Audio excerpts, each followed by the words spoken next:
거룩하시고 자비로우신 아버지 하나님의 은혜와 사랑을 감사합니다. 이 시간도 하나님 앞에 나와서 엎드려 기도하되 우리의 기도를 들으시고 응답해 주시고 하나님께 영광을 돌리는 삶을 살아가게 도와주시옵소서. 말씀 앞에 겸손히 엎드려 하나님께 뜻을 구하고자 합니다. 하나님 받아주시기를 원합니다. 예수님의 이름으로 기도드리옵나이다. 아멘. 찬송 365장.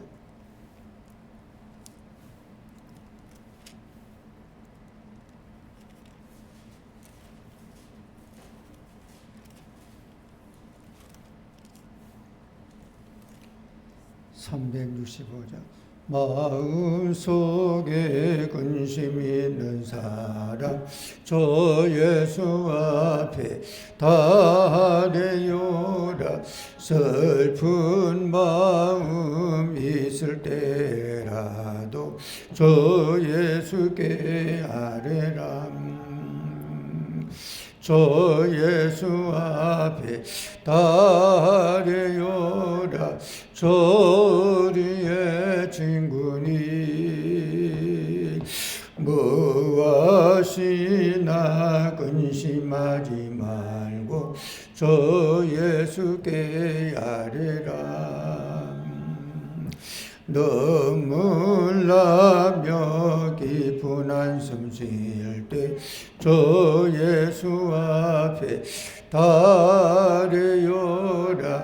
은밀한 죄 내게 있더라. 저 예수께 아뢰라. 저 예수 앞에 다래요라. 저리의 친구니 무엇이나 근심하지 말고 저 예수께 아뢰라. 괴로우나 때에 주 예수 앞에 다래요라. 내일 일을 염려하지 말고 저 예수께 아뢰라. 저 예수 앞에 다래요라. 저리의 친구니 무엇이나 근심하지 말고 저 예수께 아뢰라. 외로움과 자여 주 예수 앞에 다래요라. 하늘나라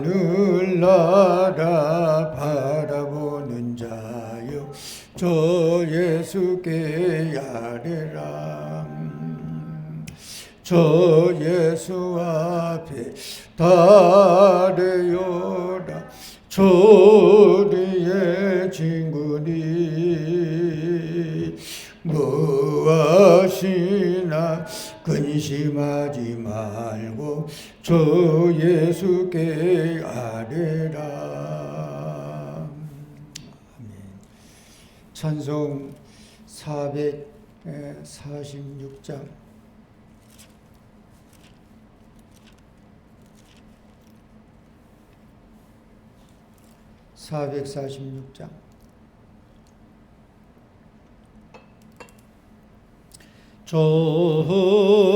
점성에는 참 기쁨 없도다. 날 사랑하신 주 늘 계시옵소서. 기쁘고 기쁘도다.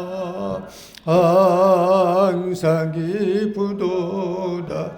나 좋게 와사오니 복종옵소서.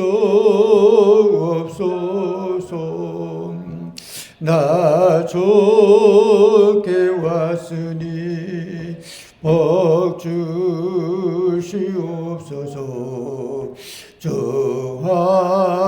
함께 계시면 근시험 이기네. 기쁘고 기쁘도다. 항상 기쁘도다. 나 주께 와사오니 복 주옵소서.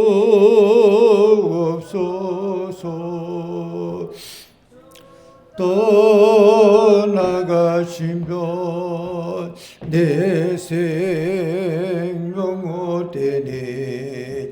기쁘나 슬플 때 늘 계시옵소서.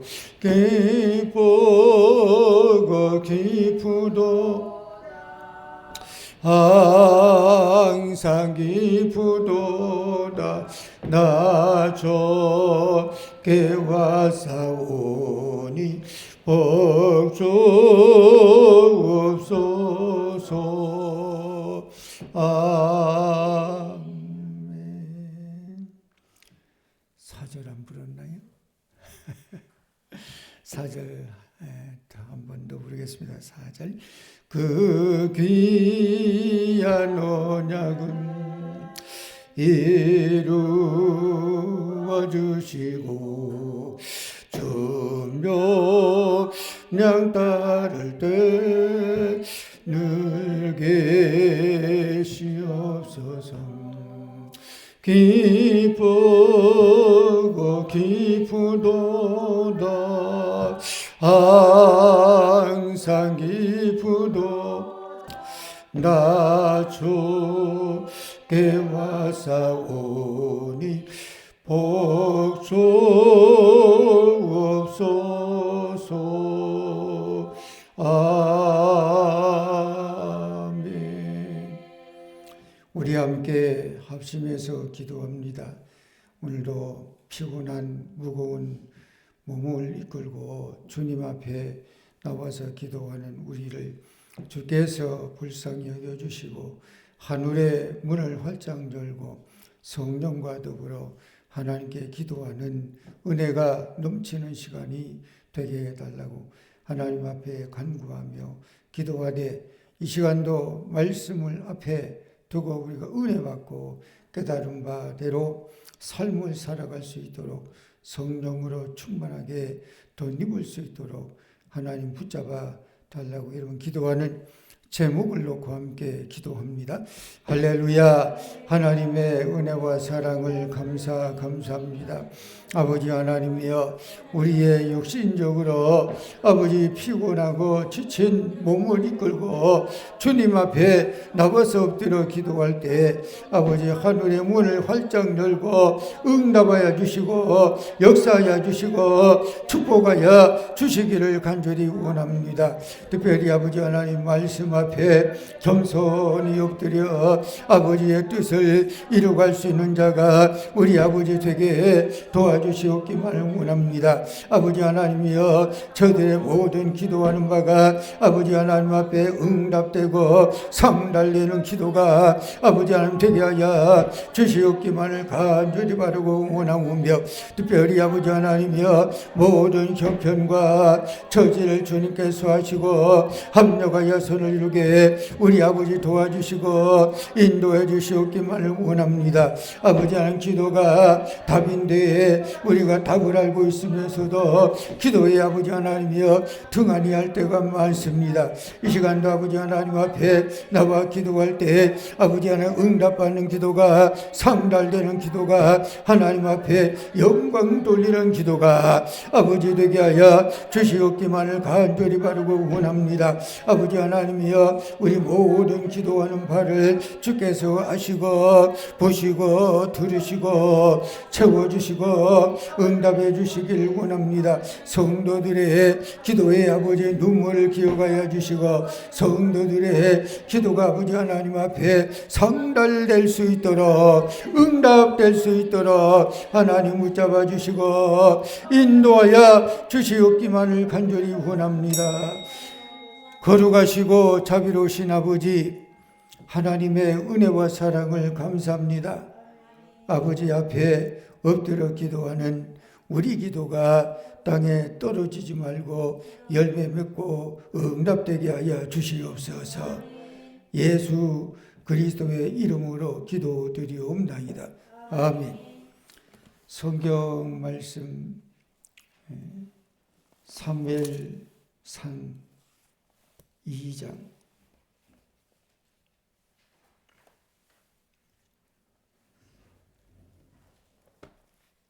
구약성경 사무엘상 2장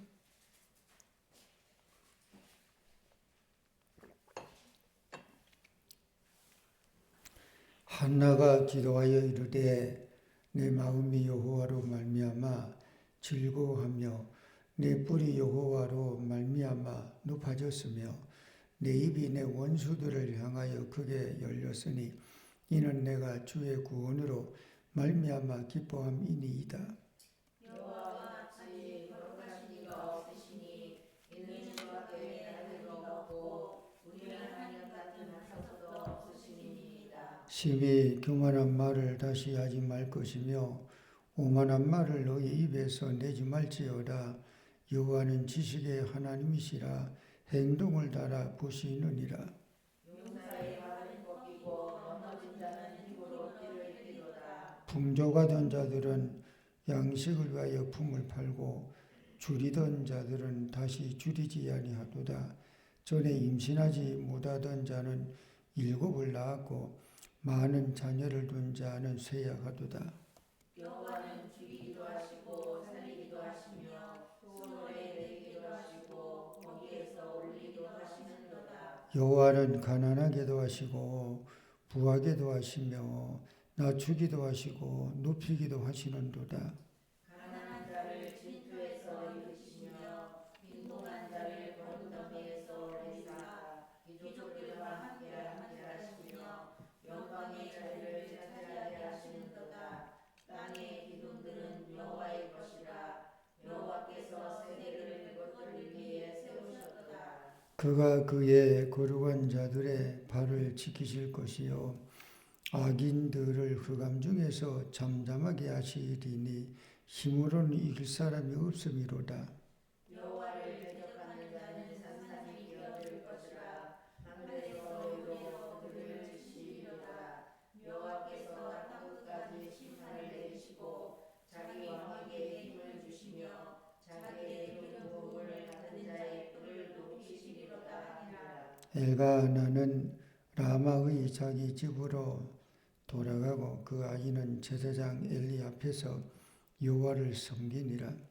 엘리의 아버지는 행실이 나빠 여호와를 알지 못하더라. 그 제사장들이 백성에게 행하는 관습은 이러하니 곧 어떤 사람이 제사를 드리고 그 고기를 삶을 때에 제사장의 사환이 손에 3살 갈고리를 가지고 와서 그것으로 냄비에나 솥에나 큰 솥에나 가마에 찔러 넣어 갈고리에 걸려 나오는 것은 제사장이 자기 것으로 가지되 실로에서 그곳에 온 모든 이스라엘 사람에게 이같이 할 뿐 아니라. 기름을 태우기 전에도 제사장의 사환이 와서 제사 드리는 사람에게 이르기를 제사장에게 구워드릴 고기를 내라.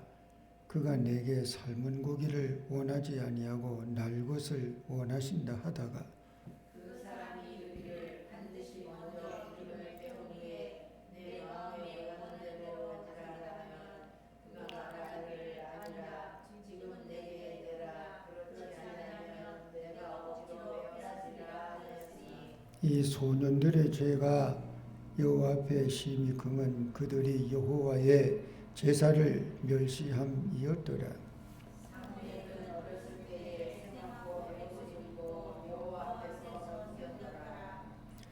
그의 어머니가 매년 드리는 제사를 드리러 그의 남편과 함께 올라갈 때마다 작은 겉옷을 지어다가 그에게 주었더니 엘리가 엘가나와 그의 아내에게 축복하여 이르되 여호와께서 이 여인으로 말미암아 내게 다른 부사를 주사 이가 여호와께 간구하여 또 다친 아들을 편신하여 주시기를 원하노라 하더니 그들이 자기 집으로 돌아가매 여호와께서 한나를 돌보시사 그로 하여금 임신하여 세 아들과 두 딸을 낳게 하셨고 아이 사무엘은 여호와 앞에서 자라니라.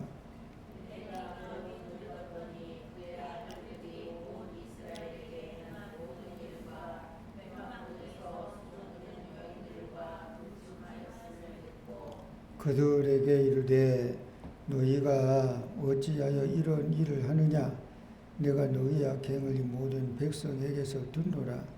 내 아들들아 내려하지 말라 너희에게 있는 소문이 좋지 아니하니라 너희가 여호와의 백성으로 범죄하게 하느니라. 사람이 사람에게 범죄하면 하나님이 심판하시려니와 만일 사람이 여호와께 범죄하면 누가 그를 위하여 간구하겠느냐 하되 그들이 자기 아버지의 말을 듣지 아니하였으니 이는 여호와께서 그들을 죽이기로 뜻하셨음이더라. 아이 사무엘이 점점 자라매 여호와와 사람들에게 종종을 더욱 받더라. 하나님의 사람이 엘리에게 와서 그에게 이르되 여호와의 말씀에 너희 조상의 집이 애굽에서 바로의 집에 속하였을 때에 내가 그들에게 나타나지 아니하였느냐. 이스라엘 모든 지파 중에서 내가 너를 택하여 내 제사장으로 삼아 네가 내 제사장에 올라가 분향하며 내 앞에서 이것을 입게 하지 아니하였느냐. 이스라엘 자손이 드리는 모든 사들을 내가 내 조상의 집에 주지 아니하였느냐. 너희는 어찌하여 내가 내 처소에서 명령한 내 재물과 예물을 밟으며 내 아들들을 나보다 더 중히 여겨 내 백성 이스라엘이 드리는 가장 좋은 것으로 너희들을 살찌게 하느냐. 그러므로 이스라엘의 하나님이나 여호와가 말하노라. 내가 너희의 내 집과 내 조상의 집이 내 앞에 영원히 행하리라 했으나 내 집이 여호와가 말하니 결단코 그렇게 하지 아니하리라. 나를 존중히 여기는 자를 내가 존중히 여기고 나를 멸시하는 자를 내가 경멸히 하리라. 보라 내가 내 팔과 내 조상의 집 팔을 끊어 내 집에 노인이 하나도 없게 하는 날이 이를지라. 이스라엘에게 모든 복을 내리는 중에 너는 내 조상의 하나님을 볼 것이요 내 집에 영원으로 노인이 없을 것이며 내 재단에서 내가 끊어버리지 아니할 내 사람이 내 눈을 쇠잔하게 하고 내 마음을 슬프게 할 것이요 내 집에서 출산되는 모든 자가 젊어서 죽으리라. 내 두 아들 홈니와 비나스가 한 날에 죽으리니 그들이 당할 그 일이 내게 큰이 되리라. 내가 나를 위하여 충실한 제사장을 일으키리니 그 사람은 내 마음 내 뜻대로 행할 것이라. 내가 그를 위하여 견고한 집을 세우리니 그가 나의 기름 부음을 받은 자 앞에서 영구히 행하리라. 그리고 내 집에 남은 사람이 거기 와서 은한 조각과 떡한 동이를 위하여 그에게 엎드려 이르되 청하노니 내게 제사장의 직분 하나를 맡겨 내게 떡 조각을 먹게 하소서 하리라 하셨다 하니라. 아멘. 사무엘상 2장 1절에서 11절은 한나의 기도입니다. 우리가 지난 금요일 시간에 그 한나 사무엘상 1장을 읽었는데 한나는 남편은 엘가나 그리고 참 믿음과 신앙이 참 좋아요. 근데 한나의 문제는 뭐였습니까? 자녀를 놓지 못하는 거예요. 근데 그런 자녀를 놓지 못하는 그것도 우리가 지난 시간 읽었지만 사무엘상 1장 6절에 보면 여호와께서 그에게 임신하지 못하게 하심으로 5절 끝에도 여호와께서 그에게 임신하지 못하게 하시리니 그러니까 한나가 임신하지 못하게 된 것도 하나님이 그렇게 하셨다. 그래서 한나는 정실 부인이지만 임신을 하지 못해서 후실 부인이라고 하는 그 분인나로 하여금 굉장히 뭔가 구박을 받듯 또 조롱을 받듯 그런 형편이었죠.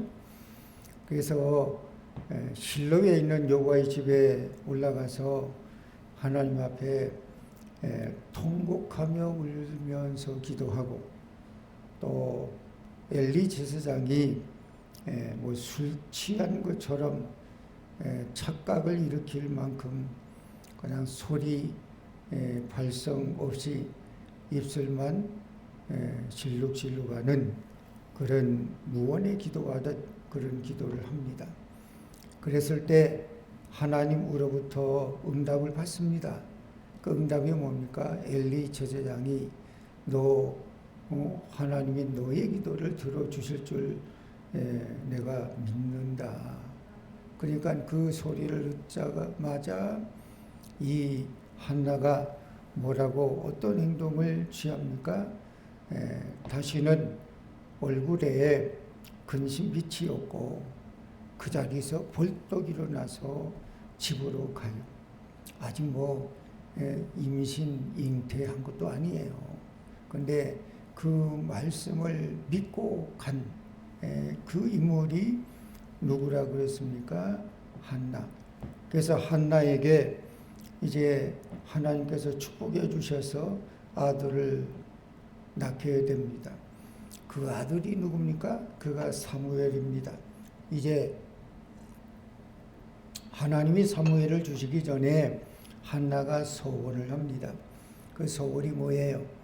아들을 주시면 아들을 나시린처럼 머리에 삭도를 내지 않고 바치겠습니다.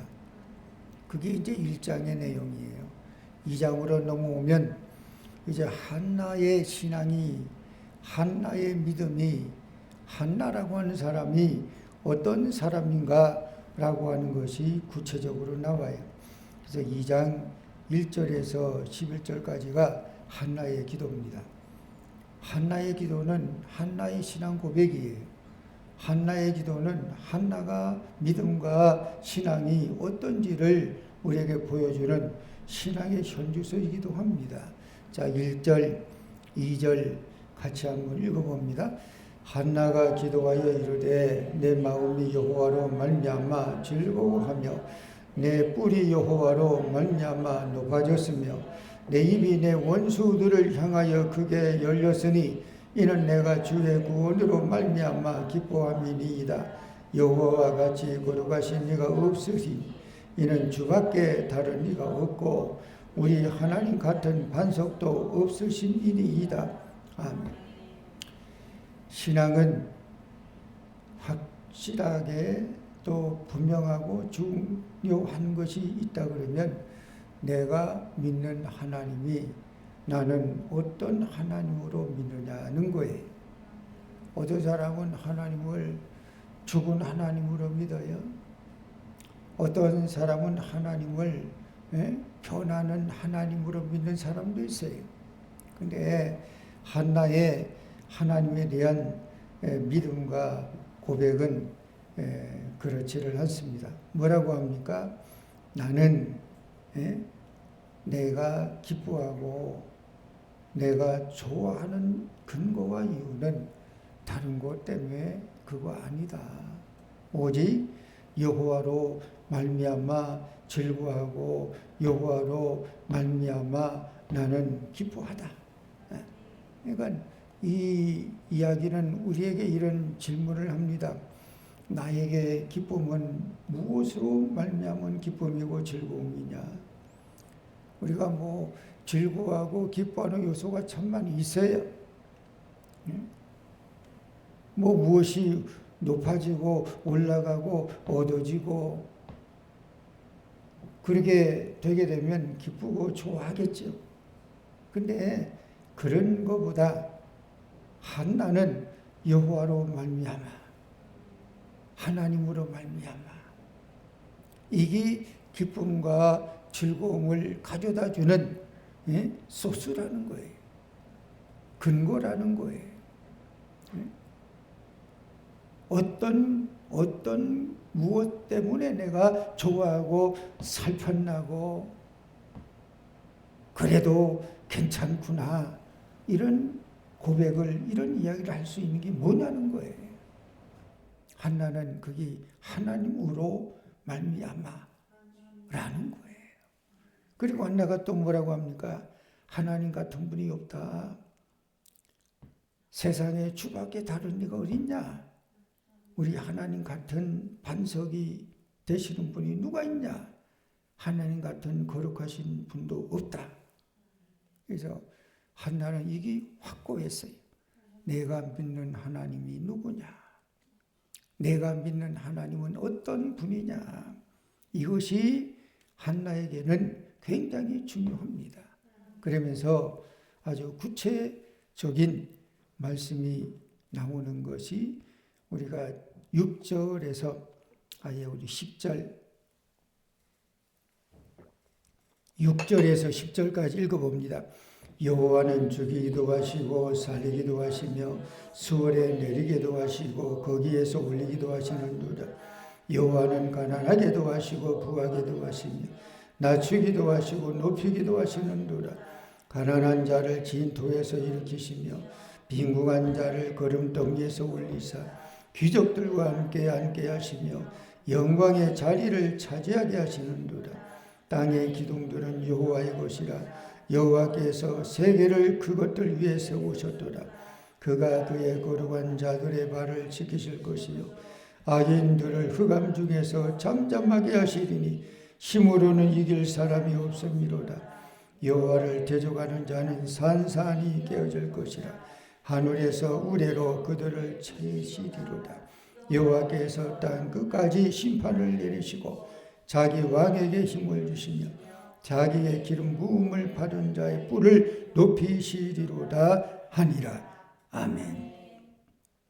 그게 뭐라고 합니까? 6절, 7절. 참 이 대목을 읽을 때마다 참 한나의 신앙이 확고한 신관이 분명하구나. 뭐라고 합니까? 하나님은 죽이기도 하고 살리기도 하신대요.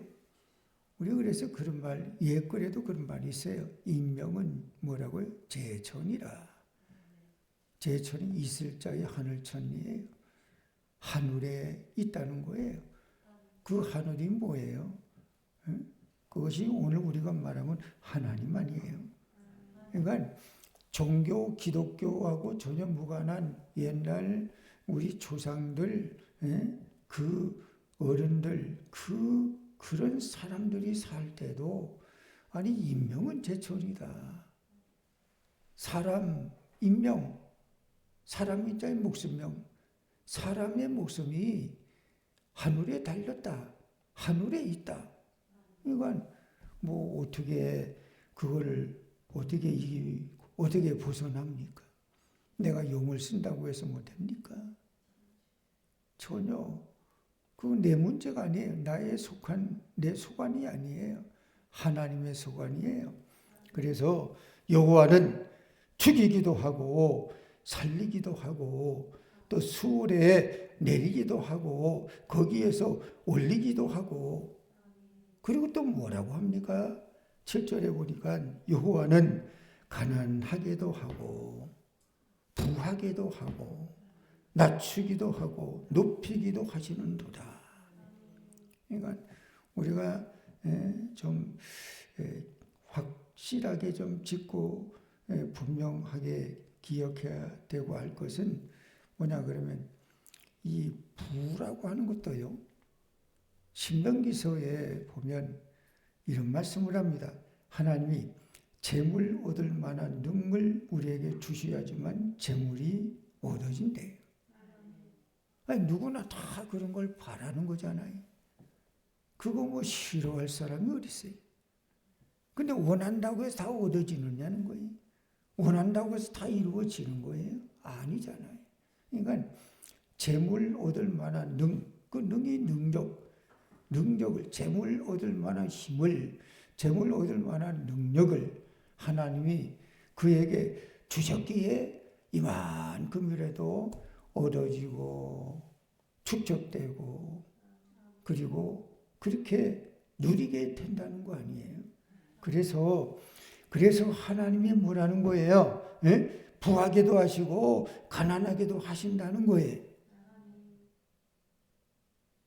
내가 이만큼 돼서 내 힘으로 내 노력으로 내가 땀 흘려가지고 잠 안 자고 오늘 땀 흘리고 잠 안 자고 노력은 했지만 노력한 사람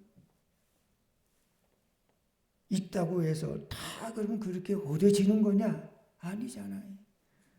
우리 그거 많이 경험하고 피부적으로 느끼고 주변에 그런 걸 많이 우리가 보잖아요. 똑같은 노력이에요. 똑같은 애를 써요. 근데 뭔가 이렇게 차이가 있는 그런 것도 봐요. 그걸 잃어보면 야, 이 노력만 가지고 안 되는 거구나. 힘만 써갖고 되는 문제가 아니구나. 저분이 하나님이 어떻게 해요? 우리에게 재물을 얻을 만한 힘, 능력 이걸 우리에게 부어 주셔야지만 내가 얻어지는 거다. 뭐 있다고 해서 후에서 불면 날아가는 것도 그런 것도 있는 거잖아요. 그러니까 늘 우리가 그냥 욥기를 보면 참 욥과 같은 인물이 없잖아요. 동방에 욥과 같은 부자가 없다 그래요. 욥과 같은 의인이 없다 그래요. 근데 어느 아침 하루 상간에 욥에게 닥친 고난이 뭐예요? 그 많던 재산이 많은데 그 중에 조금 남고 일부가 없어진 게 아니에요. 재산이 있던 것이 다 한꺼번에 없어진 거예요. 뭐 그 정도 되면 웬만한 사람 같으면 참 쉽지 않겠죠.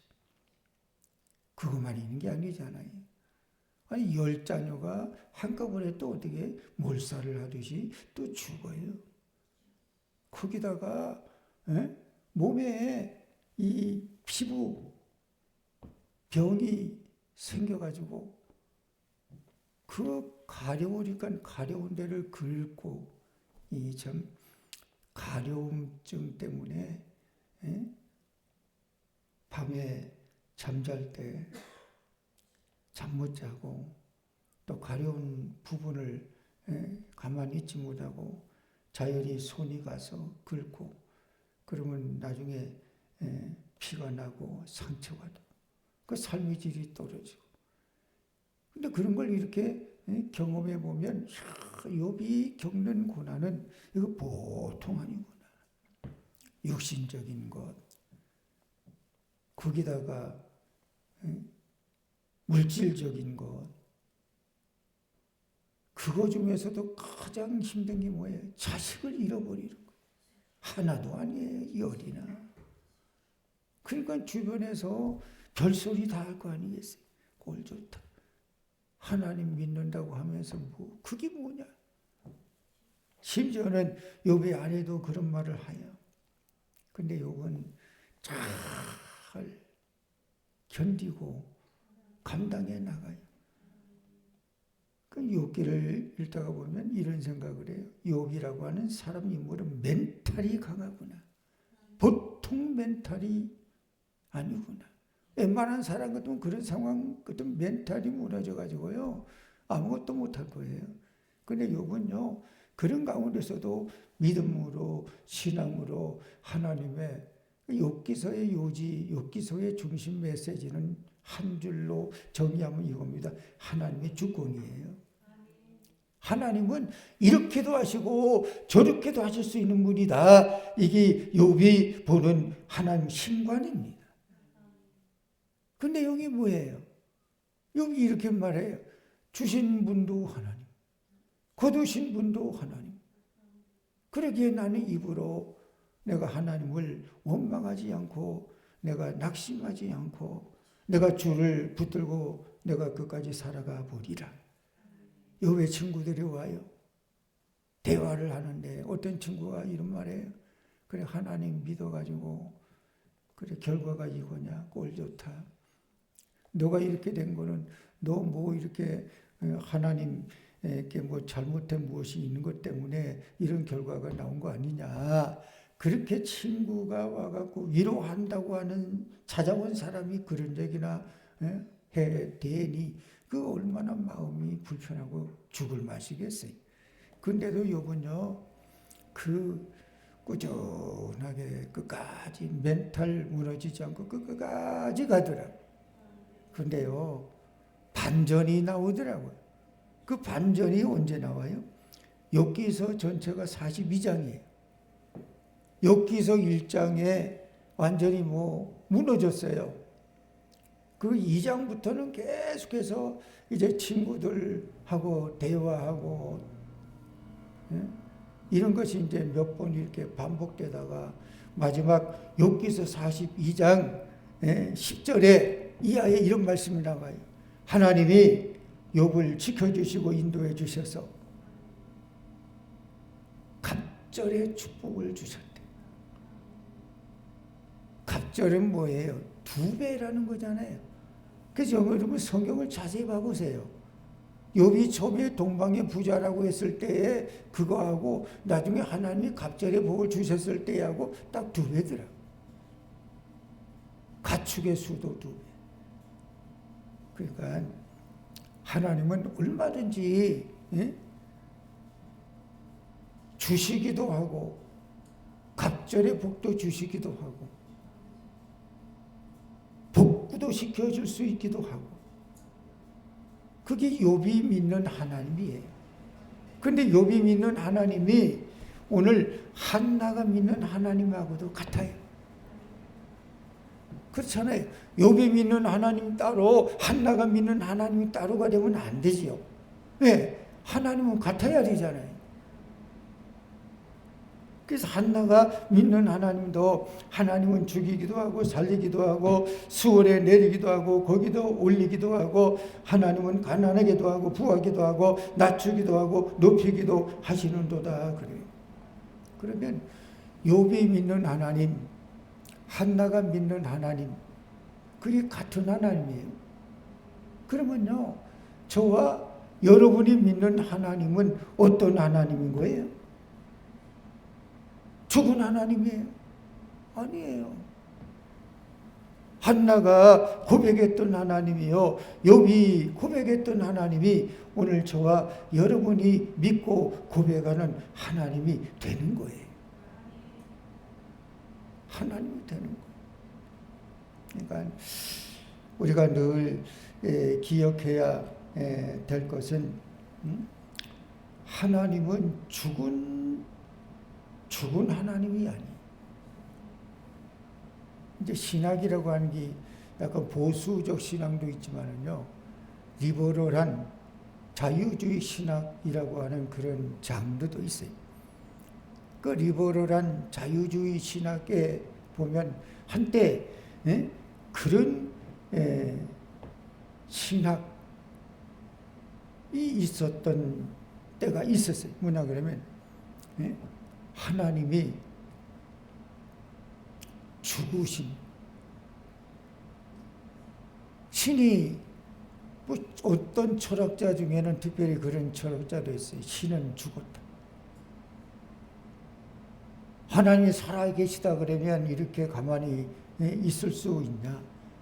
하나님이 살아계신 하나님이라 그러면 히틀러가 유대인을 600만 명을 죽이고 해치게 할 때 왜 그거 가만히 놔두냐. 그래서 하나님은 죽으신 하나님이다. 그렇게까지 나가는, 이건 뭐 진짜 완전히 격길로 나가는 그런 신학의 부류이기도 하죠. 우리가 잘 아는 종교개혁을 일으켰던 분은 누굽니까? 마틴 루터예요. 원래 그는 신부입니다. 그 당시에 주 종교는 가톨릭입니다. 근데 그때 뭐가 있느냐 그러면 면죄부라고 하는 제도도 있고요. 그래서 헌금통에다가 동전을 던져갖고 땡그랑 소리가 나면 그러면 연옥에 있는 영이 이제 천국으로 올라간다. 뭐 그런 가문이 있을 것 같은 그런 이론도 주장도 있고 막 그래요. 근데 마틴 루터는 신부인데 어떤 사람이냐 그러면 성경을 연구하는 성서학자예요. 교수예요, 교수. 수도사 같은. 그러니까 성경을 가만히 들여다보니까 지금 그런 게 없어. 연옥에서 뭐 이렇게 뭐 헌금하면 뭐 동그랑 땡 소리 나면 올라가는 것도 없고, 그리고 면죄부라고 하는 그런 것도 성경을 가만히 연구해 보니까 없는 거예요. 아, 이게 참 틀렸구나. 그래가지고 루터가 이제 안 되겠다 그래가지고 개혁을 한 거 아니에요. 이게 종교 개혁이에요. 그래서 95개 조항의 이 반항문, 개혁문을 피텐베르그 성당인가 어디 그 문에다가 탁 붙여놓은 거. 그렇게 되니까 이게 그냥 삽시간에 다 퍼지게 되고, 그리고 인쇄를 해갖고 95개 조항 되는 거를 그냥 인쇄 찍어가지고 다 보급하듯이 하게 되니까 완전히 독일에서 시작했던 이게 그냥 옆으로 여기저기로 번져가지고 쑥대밭이 된 거예요. 로마의 교황청, 로마의 거기서 그냥 완전히 뭐 이건 그냥 벌집을 쑤신 기억이 된 거예요. 그래서 루터가 위협을 받는 거예요. 목숨을 잃어버릴 만큼 위협을 받는 거예요. 그 종교개혁을 일으키다가 위협을 받으니까 낙심이 된 거예요. 코가 이만큼 빠져가지고, 야, 이거 의도는 좋고 뜻은 좋은데 나를 죽이려고 하는 사람이 이렇게 많구나. 내가 어떻게 해야 되나. 그래가지고 위협을 받고 어려움을 겪고 있을 때 집에 왔는데 아내가 상복을 입고 있더래요. 그래 물었대요. 아니 누가 돌아가셨어? 아니 왜 상복을 입고 있어? 아내가 이렇게 말을 했대요. 하나님이 돌아가셨다 그래. 아니 무슨 하나님이 돌아가셔? 하나님이 어떻게 돌아가셔? 그 아내가 이런 말을 하는 거예요. 당신이 뭐 종교개혁을 한다고 그렇게 시작하는 게 얼마나 힘들고 어려운 건 아는데, 시작해가지고 어려워서 힘이 들어가지고 괴로워서 뭐 생명의 위협을 느낀다고 해갖고 그냥 코가 석자로 빠져가지고 하나님이 살아계신 하나님이라고 하는 것도 안중에 없는 것처럼 그렇게 불이 푹 주고 있으니까 아내가 그렇게 말하는 거예요. 당신 믿는 하나님은 돌아가셨구나. 당신이 믿는 하나님은 죽었네.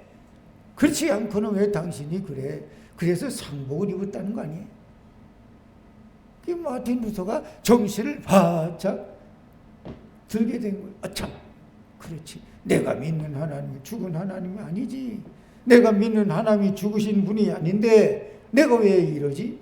그래서 그 종교개혁을 완수하게 됐다는 거 아니에요. 그러니까 중요한 건 이거예요. 신관. 내가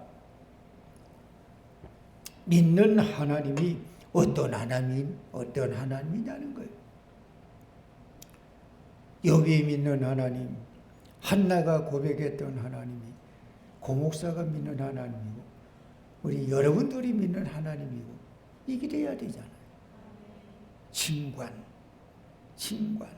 이게 분명하면 하나님은 있다가도 더 있게 하고, 없다가도 있게 하고, 또 복구하고 회복해 주시는 그런 하나님이시라고 하는 사실을 믿는 믿음이 되기를 축복합니다.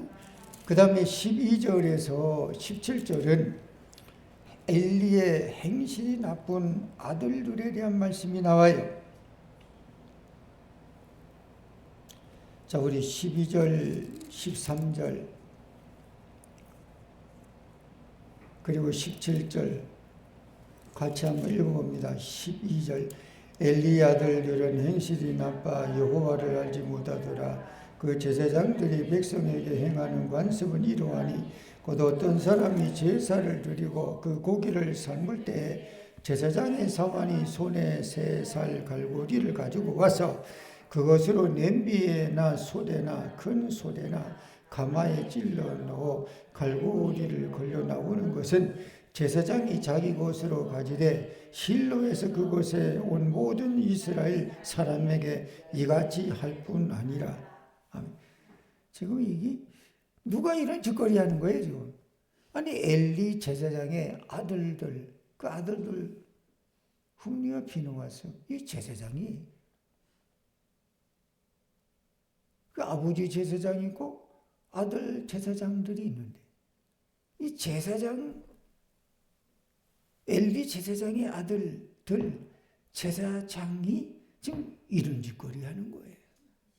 이게 있을 수 있는 얘기예요. 가당치도 않는 얘기잖아요.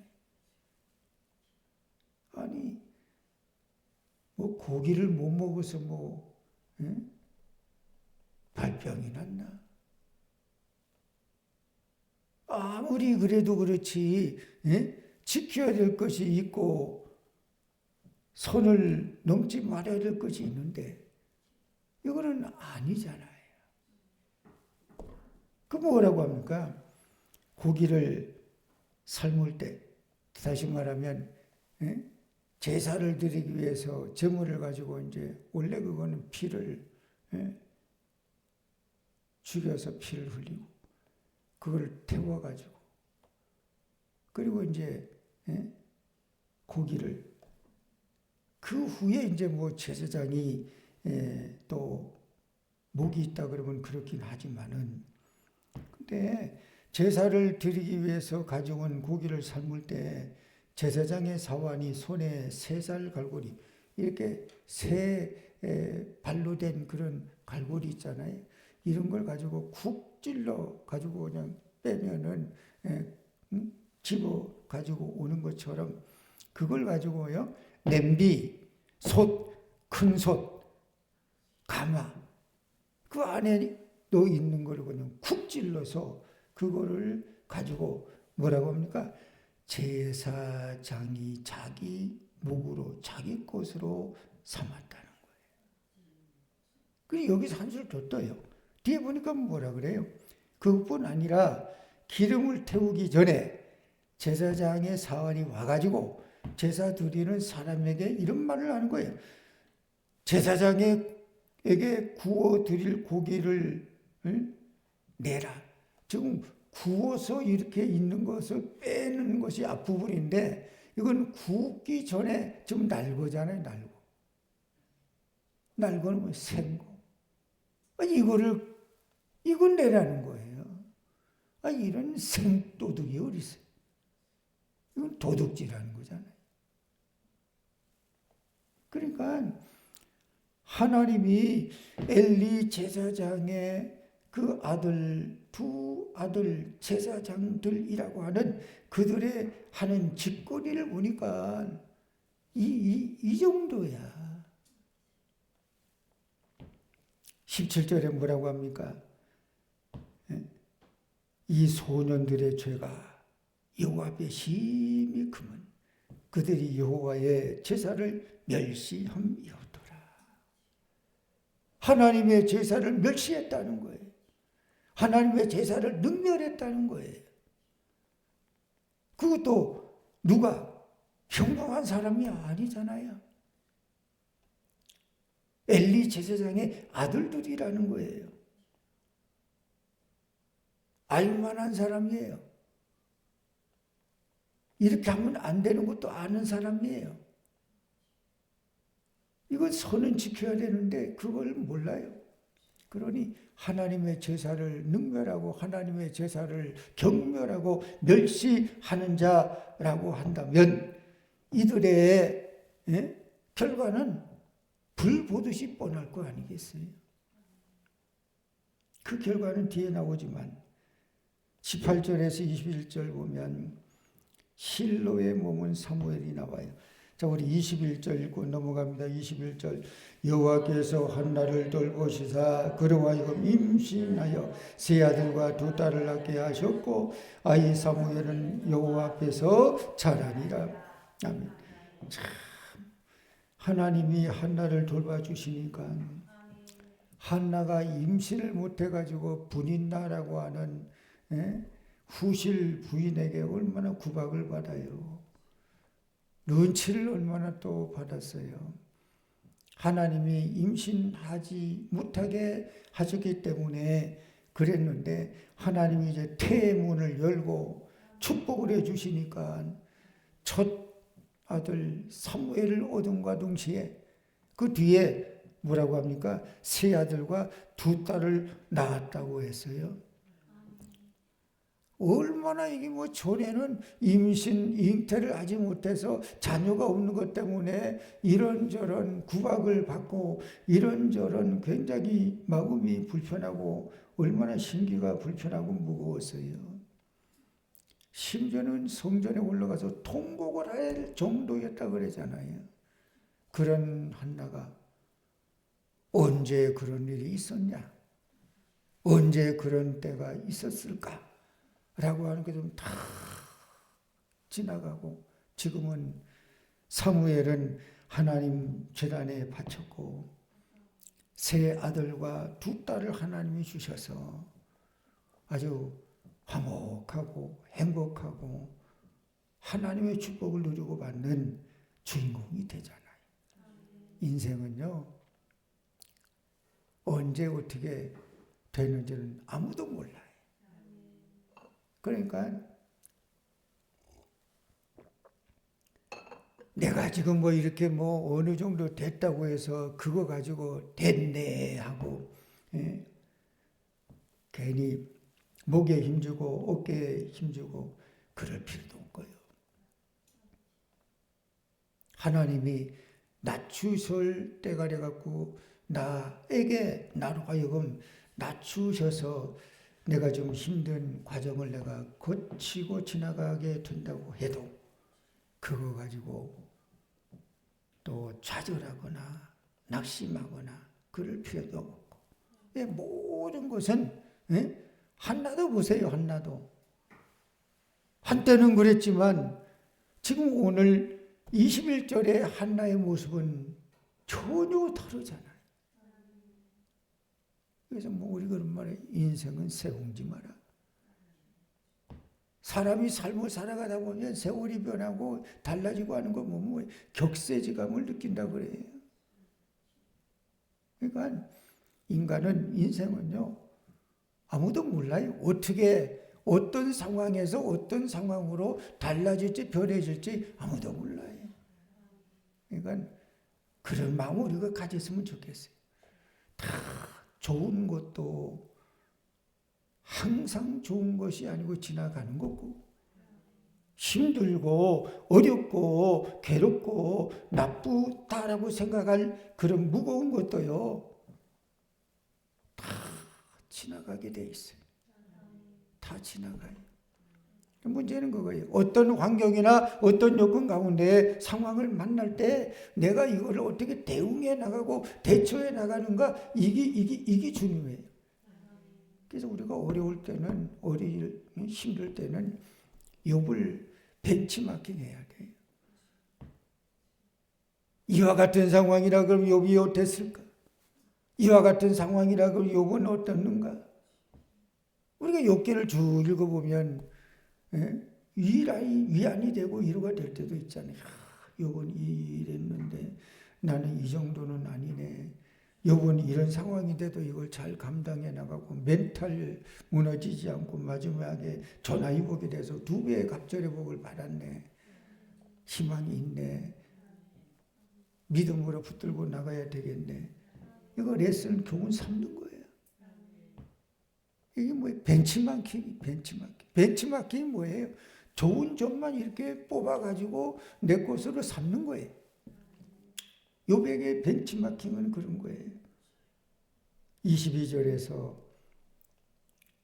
26절은 엘리와 그 아들들에 대한 말씀이 나오는데, 자, 22절, 25절, 26절 읽습니다. 22절, 엘리가 매우 늙었더니 그의 아들들이 온 이스라엘에게 행한 모든 일과 회막문에서 수종드는 여인들과 동침하였음을 듣고, 25절, 6절, 사람이 사람에게 범죄하면 하나님이 심판하시려니와 만일 사람이 여호와께 범죄하면 누가 그를 위하여 간구하겠느냐 하되 그들이 자기 아버지의 말을 듣지 아니하였으니 이는 여호와께서 그들을 죽이기로 뜻하셨음이더라. 아이 사무엘이 점점 자라매 여호와 사람들에게 은총을 더욱 받더라. 아멘. 엘리 제사장의 아들 홈리와 비누아스, 그들은 어떤 거라는 거예요. 22절에 보면 저 입에도 담지 좀 거북스러운 이런 짓거리를 어떻게 하냐. 제사장이라고 하는 작자가, 엘리 제사장은 매우 나이가 많아 늙었어요. 근데 그 아들들의 소문을 들은 거예요. 어떤 소문이냐 그러면 온 이스라엘에게 행한 모든 일, 그리고 그 중에 어떤 소문이 있냐 그러면 회막문에서 수종드는 여인들과 동침하였다고 하는 소문을 들은 거예요. 이런 소문을, 이런 이야기를 들은 아버지 엘리 제사장이 어떤 심정이겠어요? 야, 내가 살아서 뭐하냐? 내가 여태까지 했던 게 뭐 완전히 무너지는구나. 들을 수 있는 소문이 진짜 너무 의외의 소문을, 의외의 소리를 들으니 이 기가 막힌 말이 뭐 안 나올 지경이잖아요. 우리 회막문에서, 회막문은 뭐예요? 성전문에 수종드는 여인, 그들과 동침을 한다. 이게 이 말이 돼요. 그러니까 그들은 아버지의 말씀을, 아버지의 뜻을 거스리고 말씀을 전혀 듣지 않고 아예 하나님께서 그들을 죽이기로 작정한 것처럼 그렇게 가는 거예요. 그것에 비해서 사무엘은 어떻게 됩니까? 점점 자라니까 하나님과 사람에게 은총을 더욱 받더라. 여러분,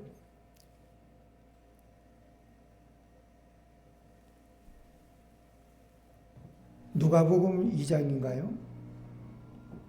거기 그런 말씀이 나오잖아요. 예수님에 대해서, 예수님이 키가 자라고 지혜가 자라고 하나님과 사람에게 점점 사랑을 더욱 받더라. 지금 사무엘이 그런 거예요. 네?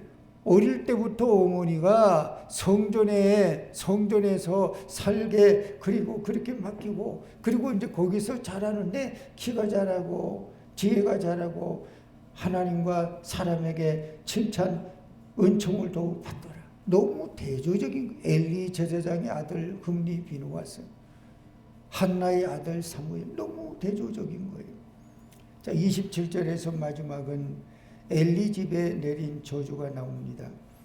29절에서 31절 읽고 기도합니다. 29절, 너희는 어찌하여 내가 내 처소에서 명령한 내 제물과 내 물을 밟으며 내 아들들을 나보다 더 중히 여겨 내 백성 이스라엘이 드리는 가장 좋은 것으로 너희들을 살찌게 하느냐. 그러므로 이스라엘이 하나님 나 여호와가 말하노라.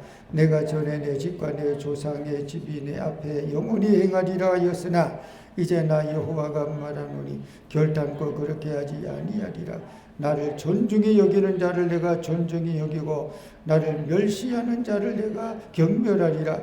보라, 내가 내 팔과 내 조상의 지팔을 끊어 내 집에 노인이 하나도 없게 하는 날이 이를지라. 아멘. 34절도 읽고 기도합시다. 내 두 아들 흠니와 비누아스가 한 날에 죽으려니 그들이 당할 그 일이 내게 표징이 되리라. 결국 엘리 제사장의 집에 내린 마지막은 이 저주란. 두 아들이 한 날에 동시에 죽고, 그리고 하나님이 거기 30절에 그런 말씀을 하잖아요. 전에 내가 너와 너 집에, 너 조상의 집에 너 앞에서 영원히 행하리라고 했던 그런 말씀 내가 한 바가 있는데 이제는 그거 뒤집겠다. 그렇게 하지 않겠다. 그렇게 하지 않겠다. 그러면서 뭐라고 합니까? 결단코 그렇게 하지 아니하리라. 나를 존중히 여기는 자를 내가 존중히 여기고 나를 멸시하는 자를 내가 경멸하리라. 그러니까 우리가 아무리 어떤 상황을 만나도요, 말할 게 있고 말하지 않아야 할 게 있고 그래. 선을 넘지 말아야 될 게 있고 그래. 그래서 늘 하나님에 대한 확실한 고백. 내가 믿는 하나님은 어떤 하나님이냐? 한나의 믿는 고백이 저와 여러분의 믿는 고백이 되어서 살아계신 하나님, 지금도 역사하신 하나님을 나의 하나님으로 고백하는 저와 여러분이 되시기를 축복합니다. 거룩하신 아버지, 오늘 말씀을 통해 깨닫고 깨달은 바대로 삶을 살아가게 도와 주시옵소서. 여기 아버지 하나님 벤치마킹하듯 다시 한번 한나의 고백을 우리가 다시 한번 본받고 우리 신앙이 흔들리지 않고 변함없는 믿음과 신앙이 되게 하여 주시옵소서. 예수님 이름으로 기도드리옵나이다. 아멘. 하늘에 계신 우리 아버지여, 이름을 거룩히 여김을 받으시오며 나라에 임하옵시며 뜻이 하늘에서 이루어진 것 같이 땅에서도 이루어지리이다. 오늘날 우리에게로 말량식을 주옵시고 우리가 우리에게 죄진 자를 사하여 준 것 같이 우리 죄를 사하여 주옵시고 우리를 시험에 들지 말게 하옵시고 다만 악에서 구하옵소서.